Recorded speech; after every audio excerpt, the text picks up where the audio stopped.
Halo semua, selamat datang kembali. Hari ini kita bakal ngebongkar sesuatu yang penting banget, yaitu biaya tersembunyi di balik kecerdasan buatan atau AI. Kan banyak banget ya cerita simpang siur soal ini, jadi yuk kita lihat apa sih yang sebenarnya terjadi. Oke, jadi gini. Kalau kita ngomongin masa depan AI, biasanya cuma ada dua cerita ekstrim. Di satu sisi, ada yang bilang AI ini bakal jadi penyelamat kita semua, merevolusi ilmu pengetahuan, bahkan bisa beresin masalah perubahan iklim. Tapi, di sisi lain, ada narasi horornya. AI adalah awal dari kiamat, akhir dari peradaban manusia. Tapi, gimana kalau dua-duanya itu salah? Gimana kalau narasi super optimis dan super pesimis itu cuma pengalihan isu? Menurut peneliti AI Sasha Lucioni, ya memang begitu. Intinya tuh gini, kita terlalu sibuk mikirin skenario gimana nanti di masa depan, sampai kita lupa sama masalah nyata yang ada di depan mata sekarang. Cara kita membangun AI saat ini justru merusak manusia dan planet kita. Nah, ini yang membawa kita ke akar masalahnya, yaitu apa yang kita sebut sebagai AI raksasa dan strategi mereka yang dominan. Jadi, sekarang ini cuma ada segelintir perusahaan teknologi raksasa yang menguasai permainan. Mereka ini lagi balapan, lomba membangun AI paling kuat, yang sering disebut super intelligence. Dan strategi mereka simple aja, bangun pusat data yang lebih besar, dan lebih besar lagi. Dan seberapa besar sih dampaknya? Gini, siap-siap kaget ya. Pusat data Stargate punya OpenAI yang katanya mau dibangun itu diproyeksikan bakal menghasilkan 3,7 juta ton emisi CO2 setiap tahun. Biar kebayang nih, 3,7 juta ton itu setara dengan jejak karbon kali satu negara penuh, yaitu Islandia selama setahun. Ini dari satu pusat data doang. Gila kan? Skalanya benar-benar masif dan nunjukin betapa borosnya pendekatan ini. Nah, yang menarik banget itu polanya. Coba deh lihat perbandingan di sini. Kalau strategi ini kedengaran familiar, itu karena memang iya. Ini tuh persis sama kayak playbooknya industri minyak raksasa selama puluhan tahun. Pakai sumber daya sebanyak-banyaknya, bangun fasilitas sebesar-besarnya, terus jual narasi, kalau cara ini tuh nggak bisa dihindari. Ini satu-satunya jalan ke depan. Oke, selanjutnya yuk kita bedah filosofi lebih besar lebih baik yang jadi pendorong AI raksasa ini. Dan kenapa filosofi itu sebenarnya keliru banget.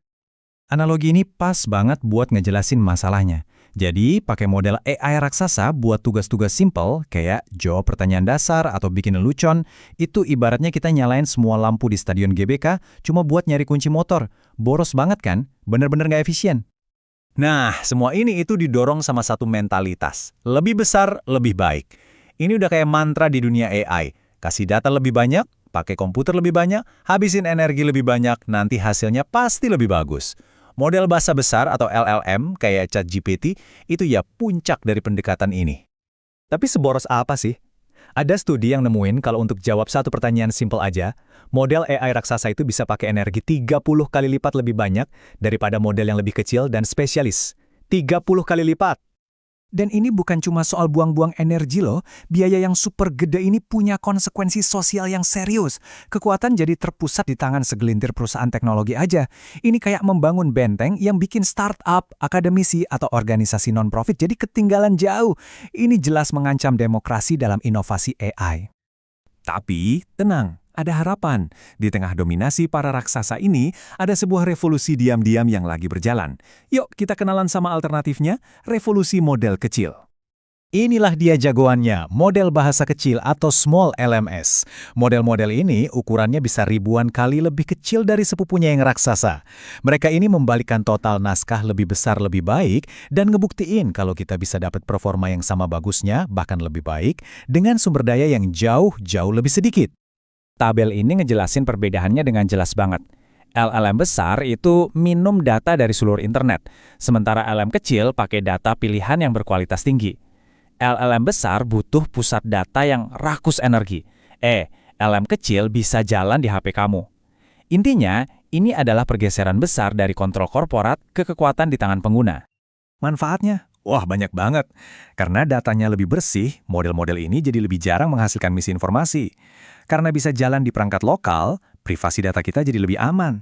Dan karena lebih murah dibuat, developer-developer kecil jadi punya kesempatan menciptakan ekosistem AI yang lebih sehat dan berkelanjutan. Mirip prinsip reduce, reuse, recycle lah. Tapi ini nggak cuma soal model bahasa aja. Pendekatan AI yang efisien ini ternyata udah dipakai buat mengatasi beberapa masalah terbesar di planet kita. Contohnya keren banget nih, ada yang namanya Rainforest Connection. Mereka pakai HP bekas, terus dipasang di hutan hujan. AI yang super efisien di dalamnya itu tugasnya nguping, dengerin suara gergaji mesin. Kalau ada, langsung kasih peringatan ke pihak berwenang saat itu juga. Dan semua ini dayanya dari panel surya kecil. Jenius banget kan? Contoh lainnya, Open Climate Fix. Mereka pakai AI buat menganalisis data satelit dan cuaca buat prediksi berapa banyak energi yang bakal dihasilkan ladang surya atau kincir angin. Ini penting banget buat menstabilkan jaringan listrik kita dan supaya bisa pindah dari bahan bakar fosil. Ini bukti AI yang cerdas, bukan cuma AI yang besar. Jadi, jelas ya, ada dua jalan yang beda banget di depan kita. Ini membawa kita ke bagian terakhir dan yang paling penting, memilih masa depan AI kita. Karena ternyata, kekuatan itu ada di tangan kita semua. Nah, ini dia masalah utamanya, kurangnya transparansi. Kita kan udah biasa bikin pilihan yang berkelanjutan, dari makanan yang kita makan, sampai transportasi yang kita pakai. Tapi gimana caranya kita bisa lakuin hal yang sama buat AI, kalau perusahaannya nggak ngasih tahu kita berapa biaya energinya? Coba deh lihat perbandingan ini. Jelas banget kan kenapa informasi ini penting? Buat dapat jawaban dari satu pertanyaan simpel aja, model besar kayak DeepSeek, itu pakai energi kali 150 kali lebih banyak daripada model kecil kayak Small LM. Tanpa transparansi ini, kita nggak sadar kalau kita lagi bikin pilihan yang boros energi banget. Jadi, apa yang bisa kita lakuin? Pertama, kita harus menuntut transparansi. Bayangin, ada semacam skor energi AI di setiap aplikasi, kayak label gizi di makanan. Kedua, dukung regulasi yang memaksa perusahaan bertanggung jawab atas dampak lingkungan mereka. Dan ketiga, kalau ada pilihan, pilihlah tools AI yang lebih kecil dan lebih efisien. Pada akhirnya, masa depan AI itu belum final. Ini bukan sesuatu yang harus kita terima pasrah aja dari perusahaan teknologi besar. Dengan setiap prompt yang kita ketik, setiap klik yang kita buat, kita itu sedang memilih. Kita punya kekuatan buat bareng-bareng menciptakan masa depan di mana AI itu beneran melayani manusia dan planet ini, bukan sebaliknya.